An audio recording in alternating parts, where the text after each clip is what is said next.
terima kasih pemirsa, Anda tetap bersama kami di Kiswah Kajian Islam Ahlus Sunnah wal Jamaah bersama dengan Kiai Misbah. Nah, seperti yang saya sampaikan tadi bahwa pada saat ini kita kehadiran seorang tamu kita, seorang tokoh cendekiawan Muslim yang masih muda. Beliau adalah Dr. Kiai Haji Samsul Ma'arif. Langsung saja kita akan mengundang beliau. Iya, silakan Kiai. Assalamualaikum, Pak Kiai. Sehat. Sehat lagi Misbah ya. Mas Agus ya. Salaman social distancing. Silakan Kiai. Masya Allah, terima kasih ini Kiai bisa bergabung dengan kami. Alhamdulillah. Ini kalau muda begini tetap dipanggil Kiai berarti ya. Seger ya. Mudah-mudahan semuanya segar lah. Masya Allah.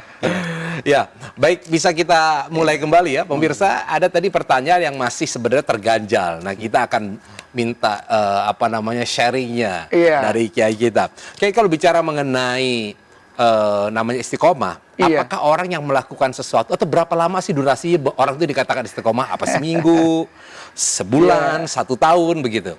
Iya, kalau kita kaji dari aspek dunia pesantren ya. Karena Pak Kiai Misbah ini tokoh pesantren ini. Jadi kalimat istiqomah itu sendiri ya berasal dari kata koma. Koma itu tegak lurus, berdiri tegak lurus gitu kan. Lalu kemudian kemasukan kesisipan 3 huruf, ada hamzah, ada sin, ada ta ya. Jadi istaqomah. Nah, kalimat yang mengikuti wazan istaf'ala, yastaf'ilu, istaqoma, yastaqimu, itu salah satu faedahnya adalah lil mutawa'ah. Kenapa? Karena memang satu pekerjaan yang dalam bahasa Pak Misbah tadi konsisten, dilakukan terus-menerus. Oleh karena itu, lil mutawa'ah itu menunjukkan adanya sambung-menyambung. Jadi, sesungguhnya istiqomah itu adalah sebuah proses. Jadi, sekali, 2 kali, 3 kali, itu tidak penting menjadi ukuran, tetapi yang paling penting di sini adalah proses itu berkelanjutan. Jangan sampai sekarang melakukan sholat sunnah, besok berhenti, besok lagi mulai lagi. Jadi bukan hitungannya, tetapi hubungan satu ke arah berikutnya, ke pekerjaan berikutnya itu nyambung terus-menerus. Itu yang disebut dengan sebuah proses. Dan dari pemahaman kaum sufi misalnya, istiqomah itu ukurannya bukan goalnya, tetapi prosesnya. Kalau kita misalnya sholat, itu sholatnya yang penting kita kerjakan, bukan diterima atau tidak diterima. Kalau model kita kan yang penting diterima ini. Mungkin paling gampang menganalogikan gini Kiai ya.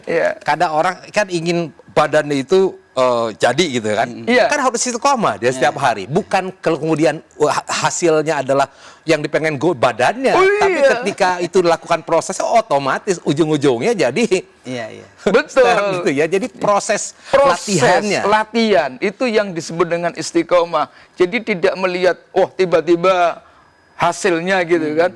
Kalau hasilnya bisa jadi dapat, bisa jadi enggak, tapi proses yang kita lakukan itu yang disebut dengan istiqomah. Berarti ujiannya ini adalah ujian di prosesnya. Kira-kira ujian dari istiqomah itu kan pasti di situ adalah yang tadi Kiai sebutkan, kesabaran.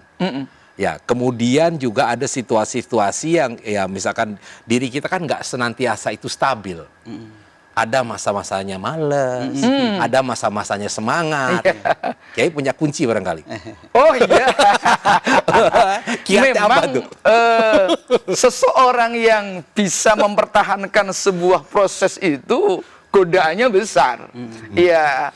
Dalam banyak hal, termasuk dalam pekerjaan lah. Kalau tadi Pak Kiai Misbah lebih memandang dari aspek misalnya aspek teologi, aspek akidah, keimanan, atau juga aspek beribadah kepada Allah. Saya melihat misalnya dari aspek pekerjaan kita, ada orang yang tiba-tiba kepingin cepat kaya, ya kan? Tahu-tahu ada informasi bisnis tertentu, tiba-tiba kepingin tertarik. Nah ini susah berhasilnya. Tetapi kalau seseorang membangun sebuah pekerjaan, mungkin diawali dari yang paling kecil, nol ya, tapi dilakukan ya.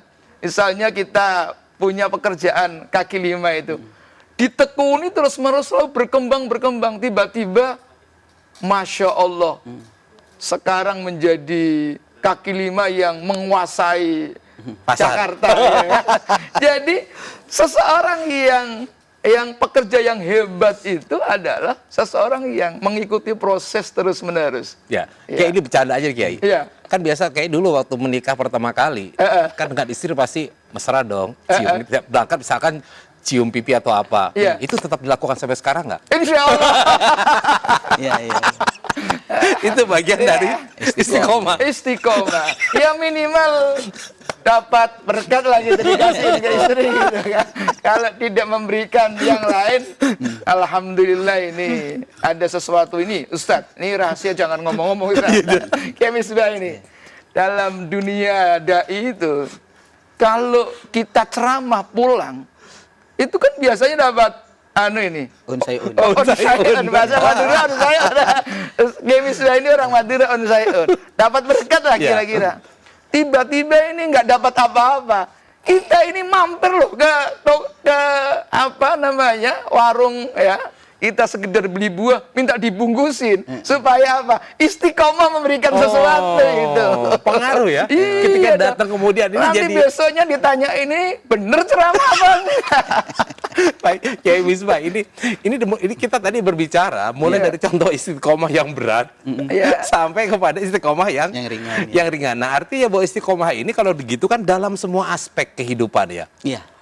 Jadi Kiai Samsul dengan Mas Agus, Iya. kenapa kemudian kita ketika sholat itu selalu berdoa ihdinas siratal mustaqim, ya. Tunjukkan ya Allah kepada kami jalan yang lurus. Iya. Maksudnya apa? Mohon kepada Allah karena memang di perjalanan untuk kita istiqomah beribadah, istiqomah takwa Allah, godanya banyak. Iya. Godanya banyak.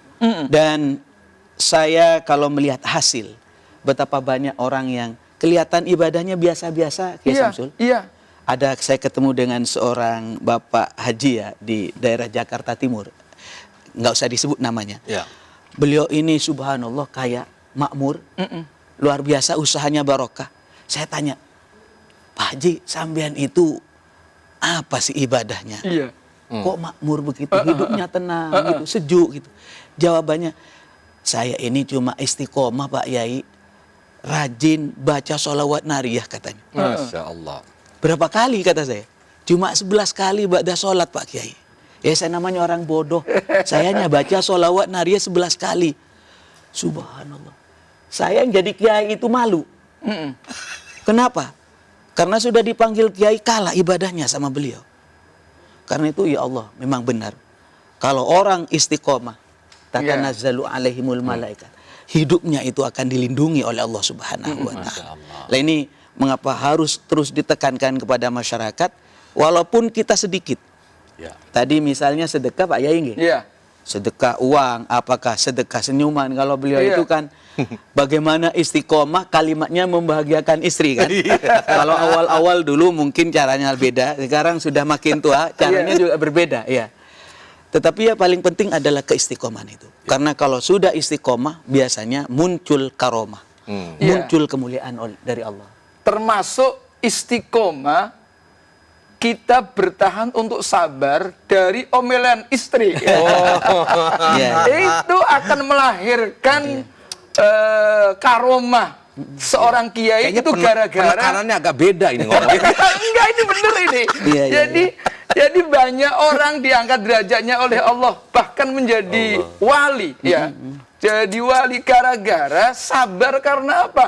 Istiqomah dimarahin bini gitu. Hari ini kayak yang menonton banyak akhirnya. Alhamdulillah akhirnya ada solusi. Tapi begini Mas Agus, ini nasihat ini Iya. dipegang oleh suami ya. Oh, iya. Jadi bagi seorang suami, pegangannya Kiai Samsul. Jadi seorang suami harus sabar Iya, menghadapi omelan istri. Iya. Karena rata-rata para ulama, para kiai itu tidak akan menjadi wali kecuali mempunyai istri yang cerewet. Tapi ini nasihat dipegang oleh suami ya. Suami. Betul. Jangan dipegang oleh istri. Istri. Nanti istri ngomong, alhamdulillah, nanti saya amalkan. Biar suami saya jadi wali. Itu namanya salah itu, salah menangkap. Bagi seorang istri harus mempunyai pedoman. Ini Iya, untuk istri iya. ya, pedomannya para istri, kalau engkau andaikan boleh sujud kepada selain Allah, maka sujudlah kepada suamimu. Masya Artinya Allah. taatlah kepada suamimu. Lah ini kalau sudah sama-sama begini kan enak nasihatnya ini ya. Kalau salah pasang ini, walaupun surban saya lebih mahal daripada sepatu saya, tetap surban ini posisinya di tempatnya masing-masing. Nggak mungkin sepatu naik Ya, ke nggak atas. mungkin sepatu saya naik. Makasih. Baik, Kiai, kita akan lanjutkan lagi. Nah, pemirsa, nanti ada kaitannya. Bagaimana istiqomahan itu kaitannya dengan pembentukan karakter. Demikian juga istiqomah yang buruk. Apakah ada istiqomah yang buruk? Dan bagaimana akibatnya terhadap pembentukan karakter kita? Jangan lupa, di segmen ketiga ini akan ada amalan khusus. Tadi bicara ibu, nih pas banget nih, agar ibu hamil mudah melahirkan. Tetap bersama kami di Kiswah Kajian Islam Ahlus Sunnah wal Jamaah bersama Kiai Misbah.